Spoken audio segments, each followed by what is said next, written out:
Au plaisir de vous retrouver pour ce nouveau numéro du débrief sur Média. Merci de nous rester fidèles. Le continent africain fait face à de nombreux défis sur les plans sécuritaires, économiques, sociaux, politiques, entre autres, d'où l'engagement des autorités publiques à renforcer la résilience et à lutter contre les inégalités pour un développement durable, ce qui implique aussi une forte prise en question des réponses issues de la communauté, les communautés acteurs de développement et de cohésion nationale. Quelle réponse communautaire pour relever les défis de stabilité et de souveraineté? Le développement en première partie d'émission. Et puis en seconde partie du débrief, il sera question de parler du continent africain où de plus en plus la jeunesse africaine reste engagée comme acteur de la société civile. Ces jeunes militent pour la bonne gouvernance, la démocratie, l'entrepreneuriat, la promotion également des droits de ces jeunes-là.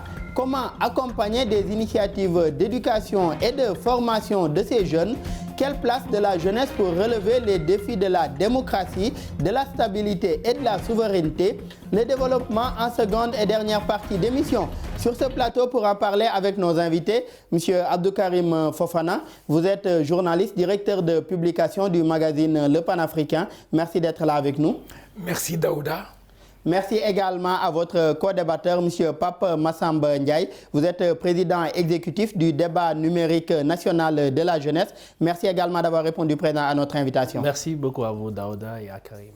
Et Karim, la pandémie de Covid-19 a fortement impacté aujourd'hui le continent africain comme d'autres régions du monde également, et par la même occasion a montré aussi les limites de nos dispositifs sanitaires, accentuant les inégalités qui étaient déjà existantes. Déjà, quelle lecture faites-vous de la résilience dont ces communautés ont fait montre durant cette pandémie de Covid-19?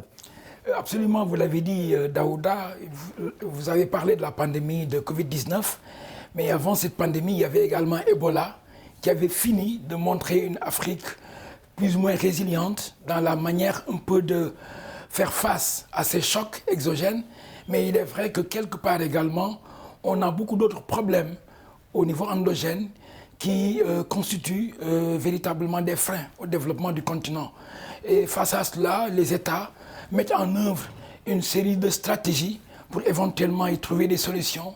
Mais il est évident. Et même par rapport à cette résilience, au tout début de la pandémie, il y avait aujourd'hui des prévisions alarmistes aujourd'hui de l'Organisation mondiale de la santé, des prévisions également qui ont été démenties au fur du temps par aujourd'hui cette résilience des communautés africaines ou bien cette résilience même du continent par rapport à cette pandémie. Absolument, on a pu le voir parce que malgré les moyens, disons, assez faibles, le continent a pu effectivement faire face à tous ces défis, si vous voulez. Mais bon, il faut également reconnaître qu'au niveau des États, il y a eu un semblant d'organisation qui a pu permettre un peu de, en tout cas, prendre les devants par rapport donc à tous ces problèmes. Mais il est encore évident qu'il y a encore beaucoup de choses qui restent à faire pour véritablement mettre le continent sur une place où on pourrait effectivement voir tout ce processus se mettre en place pour aller vers une émergence économique qui pourrait permettre quand même notre continent d'être encore plus résilient par rapport donc à tous ces chocs. Et M. Ndiaye, vous, quelle lecture faites-vous de cette résilience dont le continent a fait montre durant cette pandémie de Covid-19? Ouais, bon, la lecture qu'on pourrait faire justement de cette résilience, c'est que nous avons effectivement une Afrique profondément solidaire à la base. Nous avons des communautés qui ne se sentent pas souvent concernées par le grand. Parce que la Covid, certes, c'était quand même une pandémie qui a eu en tout cas un impact global. Mais au niveau communautaire, les gens se sont auto-organisés. Des gens ont pris sur eux pour pouvoir apporter des réponses à leur propre destinée. Effectivement, c'est vrai qu'il y a eu le facteur climat, il y a eu le facteur positionnement géographique qui fait, il y a eu aussi le facteur jeunesse, c'est important, qui fait qu'aujourd'hui, les gens ont beaucoup plus physiologiquement, biologiquement, beaucoup plus de moyens de développer des anticorps et de résister. Mais c'est plusieurs facteurs, mais ce que je peux dire comme lecture, c'est que nous avons un continent qui a toujours vécu des défis, qui a vécu des maladies. Et cette pandémie, lorsque c'était venu, ce n'était pas quelque chose qui lui était étrangère en tant que tel. Et naturellement, avec des mécanismes d'autodétermination et d'autoprotection, on a pu ensemble arriver à résister avec les moyens du bord. Et effectivement, les États ont quand même fait des efforts dans le cadre de la réponse. Et ces efforts ont été pertinents parce qu'il y a quand même une certaine appropriation dans un premier temps des populations de ces efforts. Et résister avec les moyens du bord, dans cette mesure ou bien dans cette logique-là même, on a noté beaucoup d'inventions en tout cas faites par des gens issus de ces communautés, des inventions aujourd'hui qui permettaient de faire face à cette pandémie, que ce soit aujourd'hui des robots qui ont été créés, que ce soit des masques aujourd'hui recyclables ou bien même un certain engagement communautaire aujourd'hui pour soutenir les gens qui en avaient le plus besoin durant cette période-là. Et à côté de la pandémie de Covid-19, d'autres défis tels que les effets du changement climatique sont vécus par les populations aujourd'hui africaines. Je rappelle que l'Afrique émet moins de 4% des émissions mondiales de gaz à effet de serre selon le GIEC et pourtant ce continent subit le plus aujourd'hui les effets de cette pollution. Mais à la base, les populations ne restent pas les bras croisés puisqu'elles travaillent à des solutions locales, que ce soit dans les îles du Saloum ou bien que ce soit dans les îles de Bijagos en Guinée-Bissau ou ailleurs aujourd'hui. Les communautés se mobilisent pour essayer d'apporter des solutions face aujourd'hui aux effets de ce changement climatique-là. Quel impact aujourd'hui de ces initiatives locales face à un autre défi tel que ces questions de changement climatique et les effets que cela occasionne? Oui, bon, il y a quand même un impact assez positif de ces initiatives locales quand même qu'on note du fait justement de cette capacité à auto-s'organiser autour d'actions dans justement les zones côtières. Mais quand même, il faut le dire, on est en danger et la mer avance, il y a l'avancée des côtes, de l'érosion côtière, que ce soit ici au Sénégal, que ce soit un peu partout en Afrique. Ce que je peux dire, c'est quoi? C'est que cette prise de conscience qui est faite et qu'il y ait en tout cas dans les communautés cette capacité aujourd'hui à prendre les devants, que ce soit dans les mangroves ou autres, est un fait avéré. Il s'agit aujourd'hui de noter qu'il y a une démarche, il y a plusieurs initiatives de camp climat, il y a plusieurs initiatives de jeunesse qui aujourd'hui travaillent à sensibiliser sur la durabilité, à sensibiliser sur ces questions d'environnement, sur les fondamentaux. Mais ces initiatives aujourd'hui, pour la plupart, sont financées et sont en tout cas appuyées par des partenaires qui sont des partenaires extérieurs. Et ce qui se pose comme problème aujourd'hui, c'est que dans quel mécanisme d'endogénéité, de financement aujourd'hui de notre propre résistance au changement climatique. Ça aussi, ça doit se poser. Vous l'avez dit tantôt par rapport à justement ces impacts de climat, où l'Afrique aujourd'hui émet moins justement de gaz à effet de serre, mais l'Afrique aujourd'hui subit beaucoup plus. Le principe pollueur-payeur aujourd'hui doit pouvoir être mis sur la table. Ce qui pollue le plus doit pouvoir payer le plus aujourd'hui. Ensuite, il y a la prolifération aujourd'hui d'impacts justement de certaines, je vais dire, déchets au niveau des côtes, de nos côtes. Comme ici. le cas des déchets plastiques. Des déchets plastiques également, au niveau même de la population. Il faut qu'on puisse arriver à gérer cela de façon structurée. Par rapport aux déchets plastiques, justement, il faut qu'on arrive aujourd'hui à travailler autour d'une économie circulaire qui favorise, qui par la même occasion crée de l'emploi. Malheureusement, beaucoup de ces jeunes qui s'engagent dans ces initiatives-là s'engagent de façon bénévole. Ils n'arrivent plus à avoir des moyens de vivre de leur propre action climatique. Si aujourd'hui on accompagne beaucoup plus ces actions de sorte qu'il y ait une économie sociale et solidaire autour de la résolution des questions climatiques, je pense que davantage on arriverait à pouvoir donner plus de moyens de manœuvre aux communautés et aux jeunes, et les États seraient aujourd'hui des locomotives qui porteraient cette énergie. Et c'est d'ailleurs dans cette logique aujourd'hui que les pays les moins avancés, auxquels les pays africains appartiennent également, réclament à l'occasion de la COP27 ce qu'on peut appeler aujourd'hui une certaine justice climatique. Vous avez rappelé tout à l'heure le principe pollueur-payeur, mais il y a d'autres choses également, à savoir les engagements des États au titre de l'accord de Paris. Ouais. Au-delà des engagements des États, il y a la question aujourd'hui des pertes et préjudices, puisque ces changements climatiques occasionnent aussi ce qu'on peut appeler des pertes et préjudices. Et des pertes et préjudices, ça demande aussi des mesures urgentes ou des mécanismes de financement urgents pour répondre aujourd'hui par rapport à ces conséquences-là. Donc d'où la justice climatique réclamée par les pays africains pour une meilleure résilience par rapport à cela. Et Karim, vous aujourd'hui, quel regard portez-vous sur cet engagement croissant des communautés aujourd'hui à apporter des solutions propres ou bien des solutions communautaires par rapport aux problèmes qui se présentent à eux? De plus en plus, ils n'attendent pas aujourd'hui autorités publiques, ils n'attendent pas aussi forcément un partenaire extérieur, mais de plus en plus, c'est avec les moyens du bord, c'est avec l'engagement citoyen, c'est avec l'engagement communautaire qu'ils essaient d'apporter aujourd'hui des solutions par rapport aux défis auxquels ils sont confrontés, auxquels elles sont confrontées. Je veux bien sûr parler des communautés. Mais effectivement, à côté, je pense, des initiatives globales, il y a des actions locales, effectivement, comme Massamba a eu à le dire, des communautés. Il faudrait voir ce qui a été fait au niveau des États dans la prise en compte de certaines problématiques au niveau de l'environnement. Parlons un peu de la déforestation avec le projet de Grande Muraille Verte, avec tout ce qui est en train d'être fait au niveau des États. Mais on sent effectivement qu'il y a... C'est un projet qui implique fortement aussi les communautés, ou toutes les communautés aujourd'hui où la Grande Muraille traverse. De la muraille et également, même dans certaines régions du Sahel, où il y a des problèmes de sécurité qui se posent, les communautés sont présentes pour véritablement aller de leur résilience pour mettre en œuvre certains types d'activités. Prenons le cas au niveau du Sahel, avec tout ce qui se fait au niveau donc de cette bande sahélienne, au niveau du Mali, malgré le problème sécuritaire qui se pose, il y a une réelle implication des communautés qui demandent quand même une présence un peu plus, disons, active de l'État. Malheureusement, cela ne se vérifie pas. C'est le cas également au Burkina Faso ou au Niger.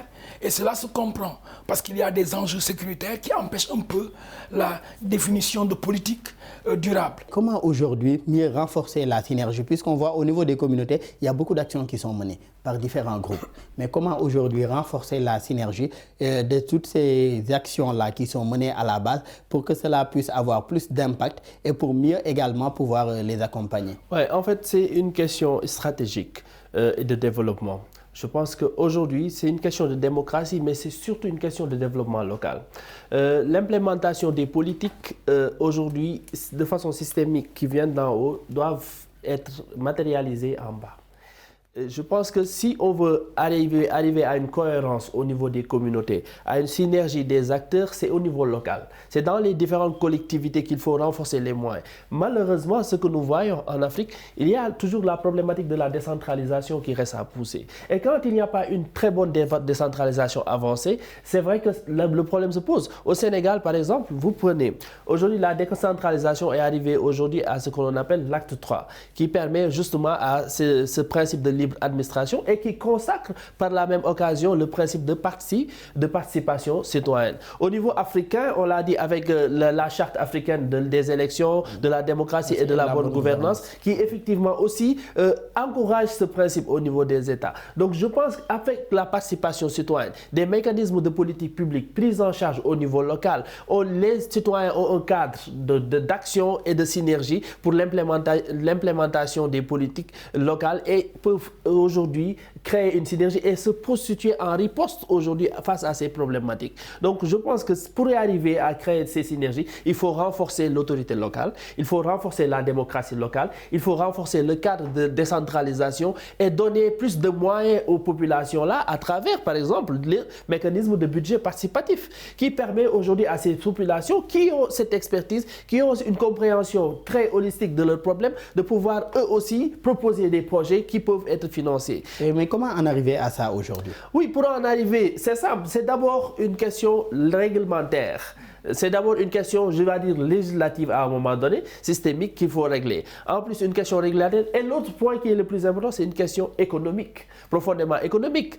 Si nous prenons aujourd'hui, je pense que Togo est en train d'amorcer le cadre de sa décentralisation. Aujourd'hui, en Côte d'Ivoire, on a vu que c'est assez poussé, cette décentralisation. Mais si aujourd'hui des collectivités territoriales ne sont pas viables en tant que telle et dépendent toujours des dotations. La recette au niveau local n'est pas prise en compte. Il y a aussi cette problématique de pouvoir justement mais financer. La question des recettes que vous venez d'aborder, est-ce que cela également ne montre pas en quelque sorte les limites aujourd'hui de cette loi dont vous avez parlé tout à l'heure, à savoir l'acte 3 de la décentralisation? Certaines autant pour moi, communes d'arrondissement ou bien même des communautés rurales aujourd'hui sont passées du statut de commune d'arrondissement ou de communauté rurale en commune.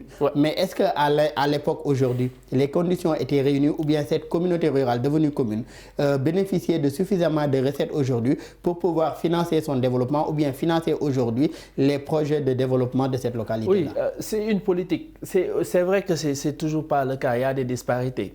Il y a des collectivités qui ont beaucoup plus de force que d'autres. Par exemple, quand tu as plus de 200 000 habitants, c'est pas pareil quand tu as 50 000 habitants. Donc ça, c'est avéré. Mais il faut savoir qu'il y a un management local qui doit être incarné. Le management local, c'est quoi? C'est la capacité à pouvoir identifier les potentialités fiscales de sa circonscription. D'accord? Après avoir identifié ça, il y a la capacité à pouvoir tenir des partenariats qui aussi sont des partenariats nationaux, que ce soit des partenariats internationaux avec d'autres partenaires qui sont capables et qui s'intéressent à justement travailler avec vous. Il y a la capacité de créer un cadre convivial avec les entreprises, les business, pour créer un cadre où aujourd'hui l'investissement est favorable. Je pense que ça, aujourd'hui, c'est aussi un des défis majeurs des collectivités. Et au cœur de ces défis, il y a la formation des acteurs de la collectivité.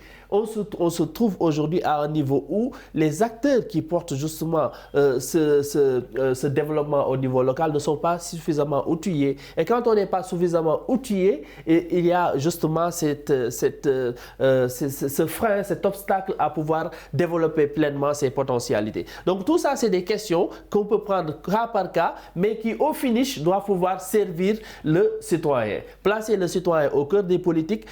Aujourd'hui, suivre une dynamique qui est partie de la base, c'est-à-dire des aspirations des propres citoyens, pour pouvoir avoir un plan de développement local qui correspond parfaitement à notre propre orientation. La question de moyens, si ça se pose, c'est parce que effectivement, tu n'as pas tout à fait pris en compte la potentialité de ta collectivité, mais tu n'as pas suffisamment pris les aspirations de tes citoyens et que tu ne les as pas trop initiés, en tout cas conviés autour de la du co-développement communautaire. Et ça, je pense que c'est la force de nos pays en Afrique. Et miser sur le co-développement communautaire également, jouer aussi sur les potentialités aujourd'hui, donc regorger ces localités et mettre l'humain, l'être humain aujourd'hui au cœur du développement pour le développement de nos terroirs. Et Karim, si on en revient aujourd'hui à la question climatique, le continent africain accueille la 27e conférence internationale sur le changement climatique, encore appelée COP27. Ce sera à Sharm el-Sheikh plutôt, en Égypte. Quelle place aujourd'hui des communautés dans ces négociations? Puisque je le rappelle, les effets de ce changement climatique dont on parlait tout à l'heure aujourd'hui, ce sont les communautés qui sont les premières à subir aujourd'hui ces effets. Donc quelle place des communautés dans les négociations? Puisque ce ne sont pas les communautés qui vont négocier, mais quelle place aujourd'hui dans les négociations? Bon, mais c'est une place essentielle parce que ces communautés sont effectivement productrices, bon, disons, d'activités génératrices de reboisement, si vous voulez, disons, de bien-être au plan purement écologique, mais en même temps, elles sont également prédatrices, si l'on veut. Par conséquent, je pense que ces communautés doivent être mises en avant dans la définition des programmes, des stratégies, donc, au niveau des différents États. Et si l'on se réfère à ce qui se fait au niveau du Sahel, où effectivement on voit les incidences des phénomènes climatiques et tout ce qui s'ensuit, il est évident que les communautés ont leur mot à dire. Il faudrait voir un peu comment elles s'organisent déjà dans un espace qui n'est pas tellement pourvu en moyens. Je peux parler de moyens de financement et en moyens également au niveau holistique pour leur permettre quand même d'avoir un développement endogène, disons, bien étudié. Il faudrait, je pense, à Sharm el-Sheikh, poser le problème de la prise en compte réelle des aspirations des communautés à la base. Massamba a parlé un peu des problèmes liés à la décentralisation et cela est également un problème nodal au niveau de nos différents États parce qu'on se rend compte qu'il y a souvent une mauvaise articulation des politiques Surtout au niveau dans local. cette zone Sahel que vous venez de citer tout à l'heure. Bien sûr, surtout au niveau du Sahel. Parce que là, en fait, c'est la zone véritablement qui est la plus menacée, si vous voulez, au plan écologique. Et il est évident que les communautés sont confrontées aussi bien aux problèmes environnementaux qu'aux problèmes même, on a parlé des défis sécuritaires. Et ce sont des défis qui annihilent toutes les, disons, volontés de nos différents États à aller vers un développement. Mais il est évident que les communautés de base sont disons, les plus menacées parce qu'elles sont en avant. Et par rapport aux défis sécuritaires que vous venez de soulever dans cette zone du Sahel, quel rôle des communautés aujourd'hui sur les questions de défis sécuritaires, bien sûr, quel rôle des communautés pour le renforcement aujourd'hui de la cohésion nationale, de l'unité nationale dans ces localités-là? Et là encore, le rôle est extrêmement important. Vous savez qu'en fait, il y a très souvent des conflits internes entre les différentes communautés. Mais en même temps, il y a des mécanismes de régulation au niveau de ces communautés qui peuvent souvent parvenir à trouver des arrangements qui peuvent permettre quand même un retour à, disons, une certaine paix, si vous voulez. Mais je voudrais, de ce point de vue-là, revenir à un aspect un peu plus aérien au niveau de la prise en compte par l'Union africaine, par les États, je veux dire au plan macro, de la mise en œuvre de certaines politiques, surtout de riposte aux différentes menaces. Je parlais des menaces sécuritaires. Et de ce point de vue-là, je voudrais qu'on puisse revenir sur un peu l'architecture même de paix et de sécurité au niveau de l'Union africaine, qui ne permet pas une certaine visibilité au niveau des actions menées sur le terrain. Parce qu'il y a tous les problèmes liés à la sécurité, aux défis menaces sécuritaires au niveau du Sahel, on l'a dit, et on voit qu'il y a une certaine, disons, inaction, pour ne pas parler de carrément du fait qu'il y a un certain laxisme au niveau de la prise en compte de ces problèmes sécuritaires, et ce qui, ma foi, contribue un peu à rendre ces communautés très fragiles du point de vue de la prise en compte de leurs propres préoccupations. Et M. Ndiaye, vous, quel regard portez-vous sur l'implication des communautés aujourd'hui dans la promotion et la réhabilitation du dialogue intercommunautaire pour la prévention et la résolution des conflits? Vous l'avez vu avec le Khalife général lors de son dernier voyage, le Khalife général de Medina Baye, qui a à suffisance montré comment aujourd'hui ces mécanismes communautaires peuvent... Et je rappelle que Medina Baye, c'est une localité située dans le centre-ouest du Sénégal, à Kaolack plus particulièrement. Et il s'agit d'une communauté soufie musulmane. Le Khalife avait effectué un voyage au Soudan, où il a permis aujourd'hui à des groupes rebelles qui, depuis plus de 10 ans aujourd'hui, étaient en guerre, de déposer les armes et de se retrouver aujourd'hui autour de la paix et de discuter pour des perspectives de développement. Justement, parce que simplement les communautés, au-delà de ce qui les sépare, ont profondément une ligne qui les fédère. Et justement, c'est à travers ça qu'ils trouvent toujours des mécanismes de résolution de conflits, et c'est à travers ça qu'ils trouvent toujours des mécanismes justement de prévention de ces conflits. Quand il s'agit, il faudrait qu'on change de perception et de paradigme complètement en Afrique. Et qu'on ne pense pas justement que c'est toujours des questions sur le plan politique qu'on va gérer les choses. Justement, le plan politique est important dans certaines crises. Mais à chaque stratégie politique, il y a une stratégie communautaire qui est basée sur l'appartenance religieuse, l'appartenance coutumière, sur les pratiques et sur justement le territoire, la compétence matérielle. Aujourd'hui, il y a les leaders communautaires, les leaders religieux. Et ce voyage aujourd'hui a montré à suffisance à l'Afrique qu'on était capable de développer nos propres moyens de résoudre des conflits stratégiques, des conflits systémiques, des conflits fracticides, justement en mettant tout le monde autour de la table. Maintenant, il faut toujours choisir l'élément déterminant. Qu'est-ce qui est l'élément fédérateur?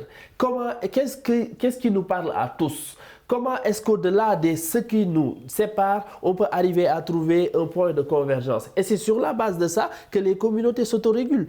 Là, c'est un exemple, l'autorégulation des communautés. Là, c'est un exemple aujourd'hui de diplomatie religieuse. Aujourd'hui, on mise beaucoup sur la diplomatie politique. Oui. Mais est-ce que cet exemple de diplomatie religieuse ne doit pas aussi inviter à miser aujourd'hui sur d'autres formes de diplomatie, comme vous l'avez dit tout à l'heure, puis aller vers ce qui nous fédère, aller vers cet élément qu'on a là en commun pour essayer de se retrouver et mettre de côté nos divergences? Mais oui, bien sûr. C'est-à-dire à côté, bien sûr, de la diplomatie politique, comme vous l'avez rappelé tout à l'heure, qui est importante. Justement, c'est une stratégie stratégie qu'il faut voir de façon holistique. Parce que les conflits, il y a toujours des éléments politiques, il y a des éléments endogènes, profondément systémiques, historiques, qui font que les gens sont toujours sur leur garde. Mais quand tu arrives à pouvoir mettre toutes les cartes sur la table, que ce soit la carte de la politique, la carte économique, c'est important. Parce que souvent, c'est les conflits et ceux qui glissent les conflits jouent sur ça. Jouent sur la religion, jouent sur l'appartenance, jouent sur l'économie. Et si vous voyez ce qui est arrivé au nord du Mali, c'est justement ça.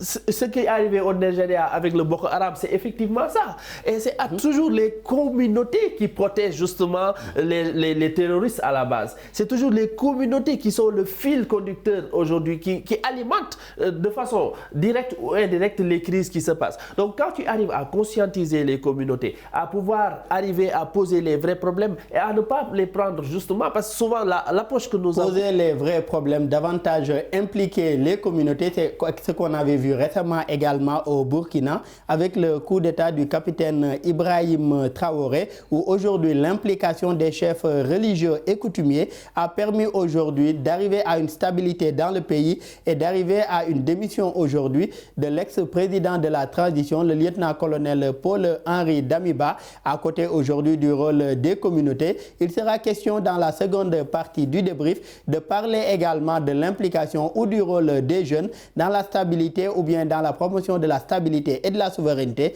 Ce sera la thématique en seconde partie d'émission.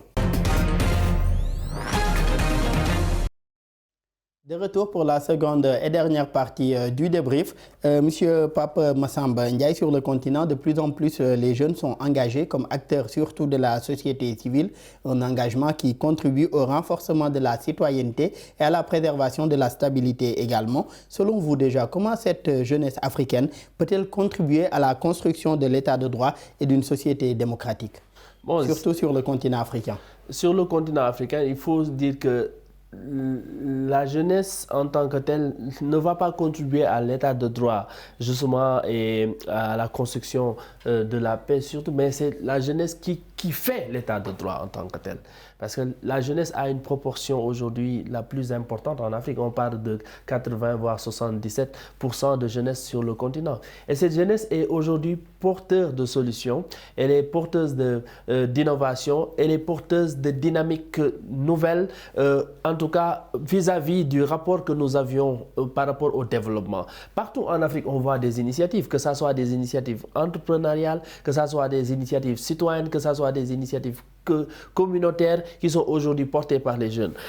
Ce qu'il y a lieu, c'est quoi? C'est qu'il y a une prise de conscience nouvelle que la jeunesse doit surtout opérer par rapport vis-à-vis politique. Sur le rapport politique, il y a quand même un effort à faire et je pense que c'est là où la démocratie va être beaucoup plus renforcée. Au-delà d'être des bénéficiaires pour la plupart du temps, nous devons et nous commençons de plus en plus à pouvoir nous positionner sur des secteurs clés et à nous créer des stratégies qui nous permettent d'être dans des instances de prise de décision, qui nous permettent justement de définir les politiques de développement de nos pays. Et par rapport à ce dont vous parlez, est-ce que les aspirations de ces jeunes aujourd'hui sont suffisamment prises en compte par les tenants aujourd'hui de ces États ou bien par les tenants de ces États de droit? Bon, écoute, au Sénégal par exemple, je pense que nous sommes les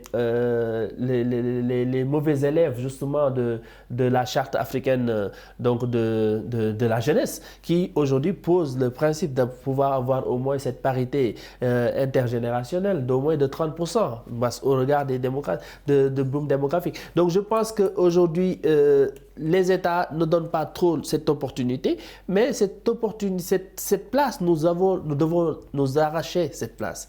Et pour nous arracher cette place, il y a le défi de la formation politique, il y a le défi des compétences, il y a le défi de la stratégie qu'on doit pouvoir arriver à pouvoir structurer pour pouvoir renverser la tendance. Et je crois que au moins par rapport à l'émergence aujourd'hui de ce que nous voyons de ces alternances dans les différents pays, malgré qu'il y a des coups d'État et autres, il y a des alternances sur le continent. Et sur ces alternances, on voit émerger de jeunes leaders de plus en plus. Et ces leaders sont porteurs de voix. Et ces porteurs de voix, justement, arrivent à positionner la jeunesse dans une nouvelle voie. Mais je pense qu'il y a quand même des efforts à faire sur le plan étatique, parce que ce qui est décisif, c'est sur le plan législatif qu'il y ait une transposition de cette charte, qu'il y ait sur le plan réglementaire des mécanismes qui promouvent davantage cette jeunesse. Je vois que l'Union africaine met beaucoup de programmes destinés aux jeunes. Bien malheureusement, ces programmes, justement ce qu'on disait tout à l'heure,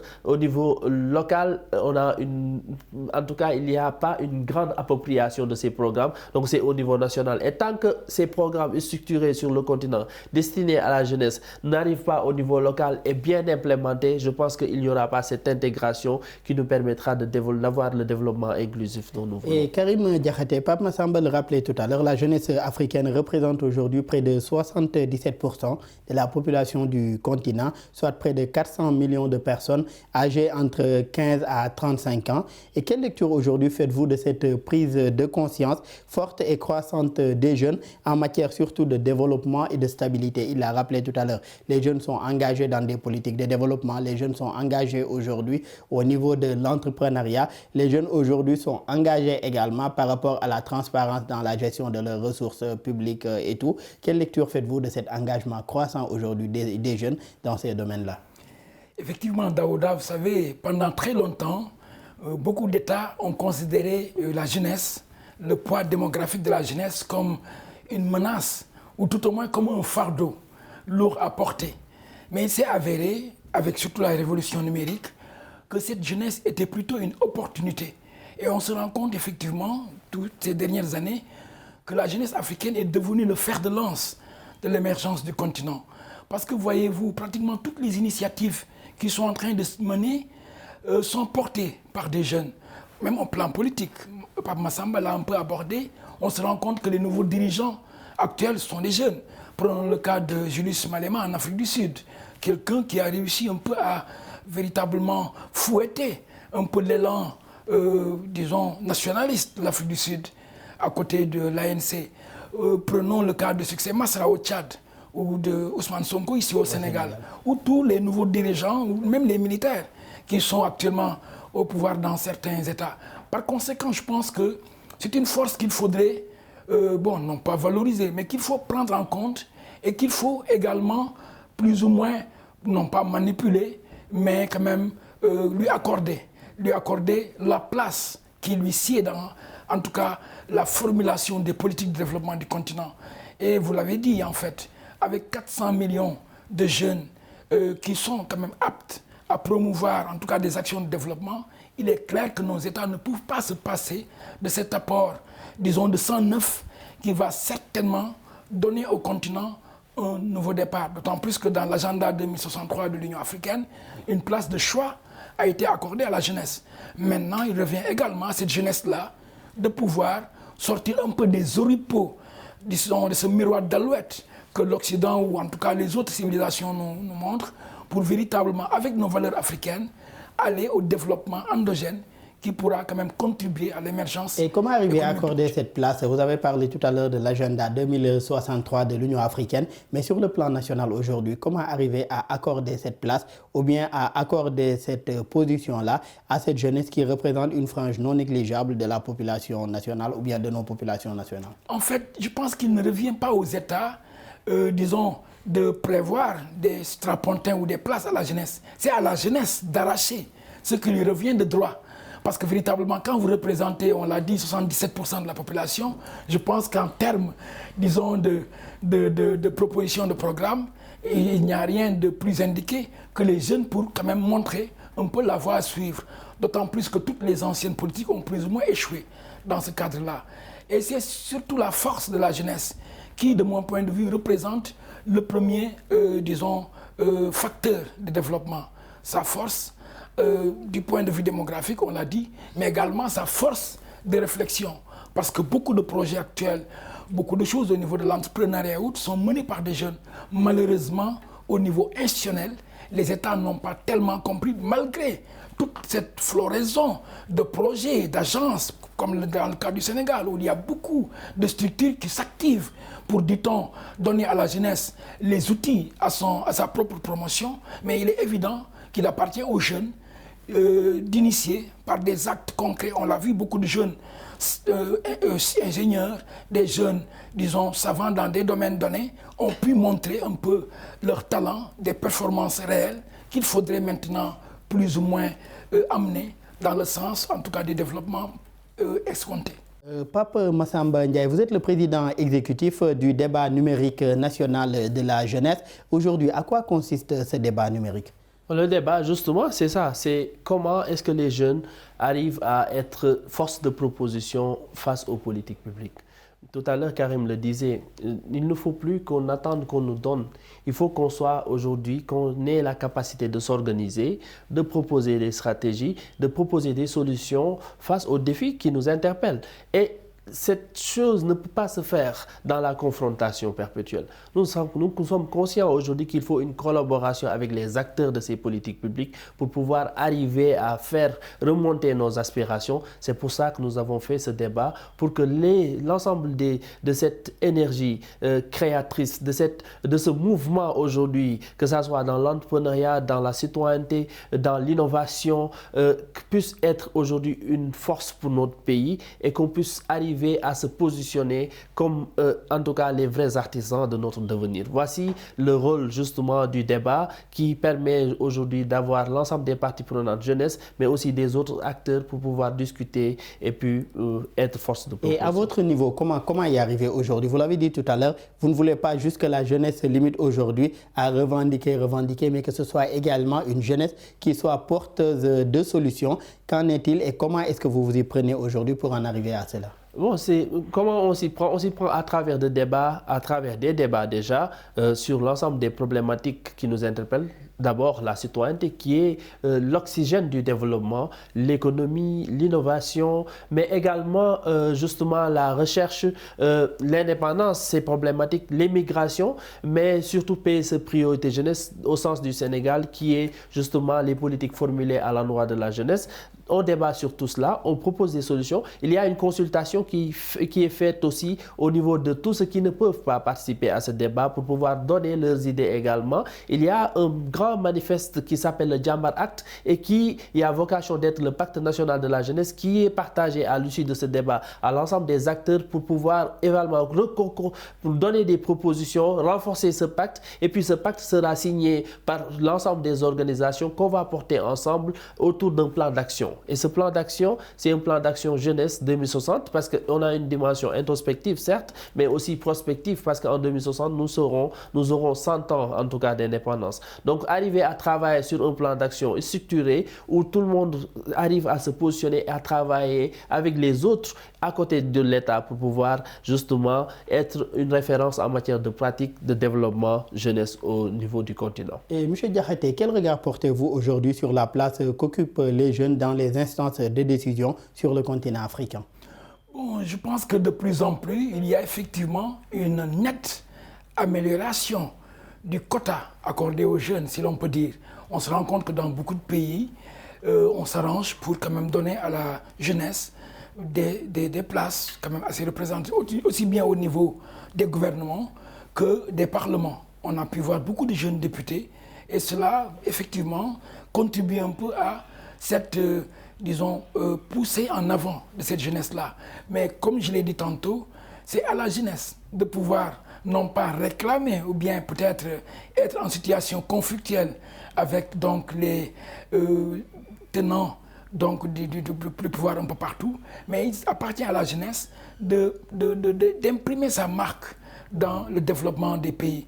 Et cela se confond avec ce que Pape Massamba a dit, par une prise en compte par cette jeunesse elle-même des priorités et des plans d'action qu'elle va certainement mettre en avant par rapport donc à des objectifs clairs, concrets de développement et d'auto-prise en charge de leurs préoccupations essentielles. Parce que vous savez, on a beau dire, mais la jeunesse africaine également a un problème, de mon point de vue, qu'il lui faut régler rapidement. C'est quel problème? C'est un peu ce problème d'acculturation souvent qu'on peut reprocher à certaines jeunesses.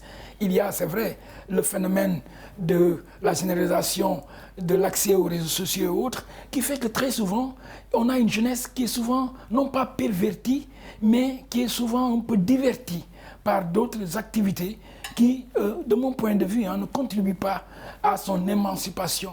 Parce qu'on a une jeunesse laborieuse, il est vrai, mais on a également une jeunesse qui tend souvent l'oreille vers d'autres cultures, ce qui n'est pas mauvais en soi. Mais il faudrait, à mon avis, c'est réapproprier les valeurs fondamentales de nos civilisations africaines pour, de ce point de vue-là, aller vers véritablement... Donc, comment en arriver à cela? C'est-à-dire une jeunesse cultivée aujourd'hui, ouverte aujourd'hui par rapport au monde, mais tout en restant aujourd'hui engagée et fortement enracinée dans les valeurs culturelles et civilisationnelles de l'Afrique. Comment en arriver à cela? Absolument, vraiment s'ancrer dans, disons, ce qu'on a pu appeler la civilisation du donner et du recevoir, mais donner beaucoup plus et recevoir beaucoup moins.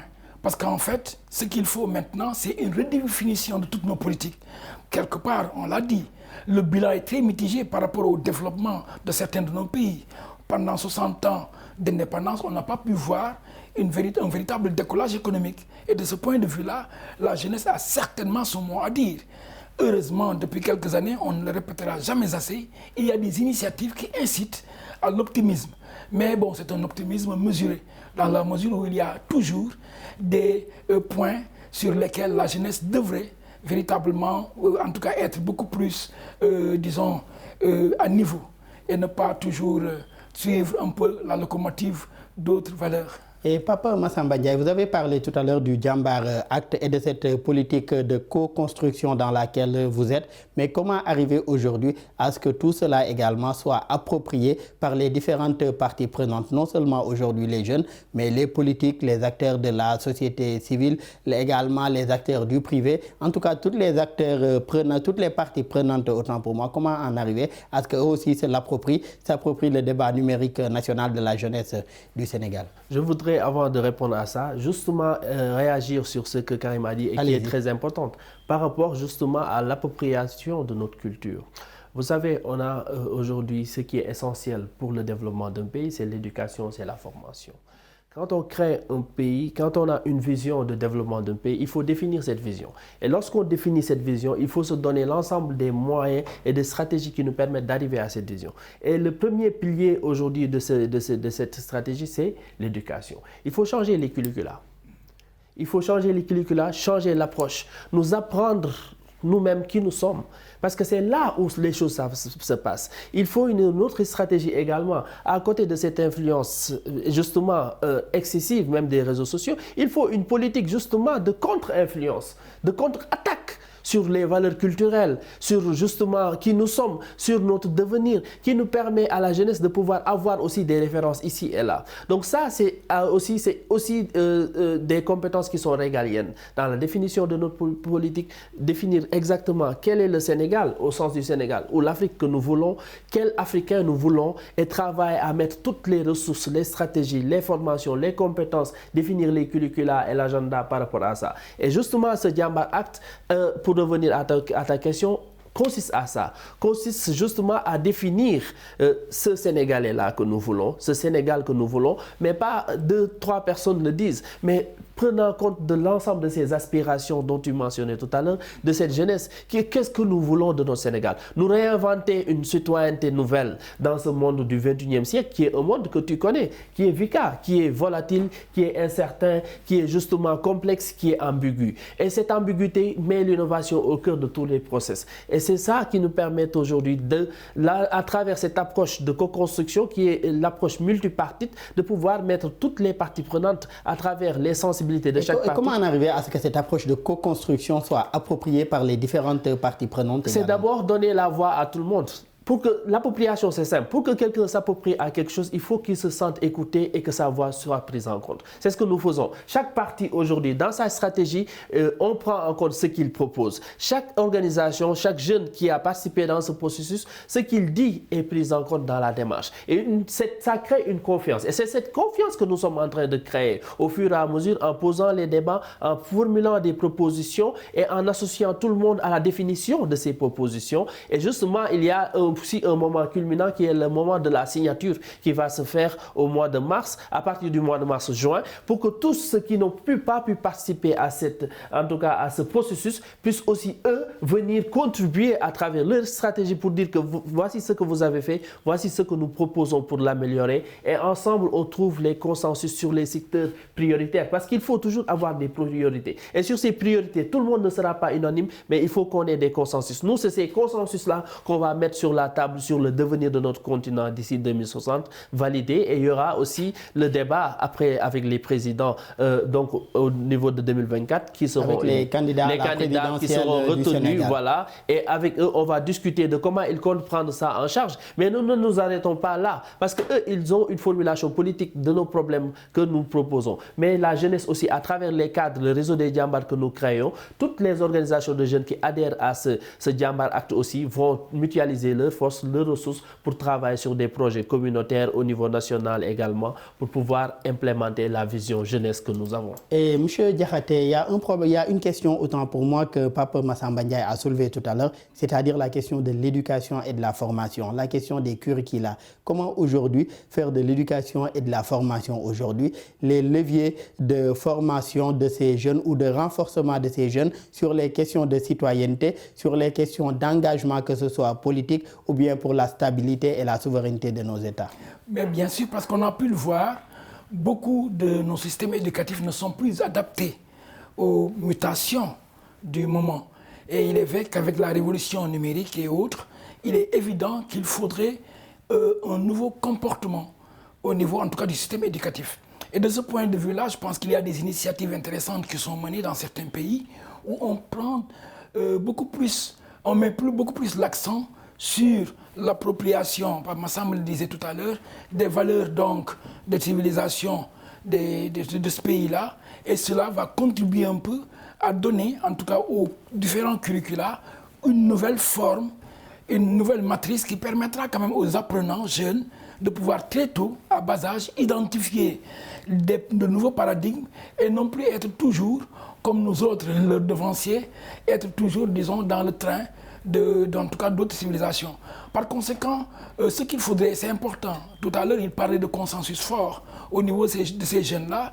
Je pense qu'il faudrait intégrer au niveau des différents systèmes éducatifs de nouveaux programmes beaucoup plus adaptés à nos besoins du moment et faire en sorte également qu'au niveau de chaque État, qu'il y ait, disons, une formulation précise des politiques publiques qui soient en phase avec les préoccupations de la jeunesse. Parce que, répétons-le encore, c'est une frange importante de la société qui représente près de 80%. Par conséquent, c'est le fer de lance de l'émergence du continent. Il faudrait lui accorder, en tout cas, toute la place qui lui sied. Une question que vous soulevez depuis tout à l'heure, c'est-à-dire le numérique, les réseaux sociaux. Lors du forum de Dakar, la 8e édition, forum de Dakar sur la paix et la sécurité en Afrique, le président de la République, Macky Sall, le président du Sénégal, également président de l'Union africaine, est également revenu sur cette question-là, c'est-à-dire les réseaux sociaux. Et aujourd'hui, comment est-ce qu'aujourd'hui ces outils numériques commencent à devenir des lieux de propagation, de haine, de violence et d'autres formes, même s'il s'agit de des fois cybercriminalité et autres, comment arriver également à réguler, si on peut reprendre ces termes, ces réseaux sociaux-là pour les utiliser à bon escient. Pour cela, est-ce qu'il ne faudrait pas aussi aller vers une éducation à l'outil numérique ou bien une éducation à l'utilisation aujourd'hui de ces réseaux sociaux-là sur le continent? Surtout pour éviter que ce soit utilisé à d'autres fins par des groupes pour endoctriner cette jeunesse-là, comme le font d'autres dans d'autres localités ou bien comme le font d'autres dans le domaine de l'extrémisme violent pour endoctriner des jeunes et les amener vers une idéologie qui les amène vers des violences et autres. Mais forcément, cette révolution numérique doit s'accompagner d'une mise à niveau des jeunes par rapport donc à tous ces défis. Parce que vous l'avez dit, hein, il n'y a pas que les phénomènes des réseaux sociaux avec tout ce qu'on a pu voir comme dérive, mais il y a surtout l'utilisation qu'en font certains groupes. Et on le voit, on sait que la guerre qui est menée contre le terrorisme un peu s'accompagne de cela. Il y a véritablement des enjeux géostratégiques autour en tout cas de ce problème de diffusion par les réseaux sociaux et autres. Mais je pense qu'il y a, de mon point de vue, un travail à faire au niveau des jeunes pour quand même leur apprendre un peu à s'éloigner de certaines tentations et de pouvoir utiliser cette révolution numérique à bon escient. Et je pense que quand même la plupart des jeunes l'ont compris, malgré les dérives qu'on voit, c'est évident. Mais cela s'accompagne aussi d'autres phénomènes dont on ne peut pas accuser les jeunes d'en être les responsables. Il y a effectivement les problèmes de changement constitutionnel et autres qui font que très souvent, il y a, en tout cas partout en Afrique, des débats autour, en tout cas, des réseaux sociaux par rapport à ces problèmes-là. Le président Macky Sall, vous l'avez dit, a abordé ce problème au niveau donc, du forum de Dakar sur la paix et la sécurité, mais je pense qu'au-delà de cette interpellation, il y a la place de la jeunesse dans cette révolution numérique et effectivement le rôle que cette jeunesse doit jouer dans le processus de développement de nos pays. Et Papa Massamba Ndiaye, quelle place et rôle de la jeunesse dans cette révolution numérique, puisque je le rappelle, c'est la frange de la population qui utilise le plus aussi ces outils numériques, ces réseaux sociaux, par exemple. Mais c'est la jeunesse qui pousse la révolution numérique. La révolution numérique est portée, créée et stimulée par la jeunesse en tant que telle. Pourquoi? Parce que la jeunesse est le siège de l'innovation et de la créativité. Il faut justement, au lieu de parler de réglementation, c'est important, mais qu'est-ce qu'on donne à la jeunesse? Quelles sont les capacités d'expérimentation qu'on lui donne? Sur quelle voie on pousse cette jeunesse-là? Voici des questions qu'il faut penser. Parfois, on attaque des problèmes, on résout des conséquences au lieu de résoudre des problèmes.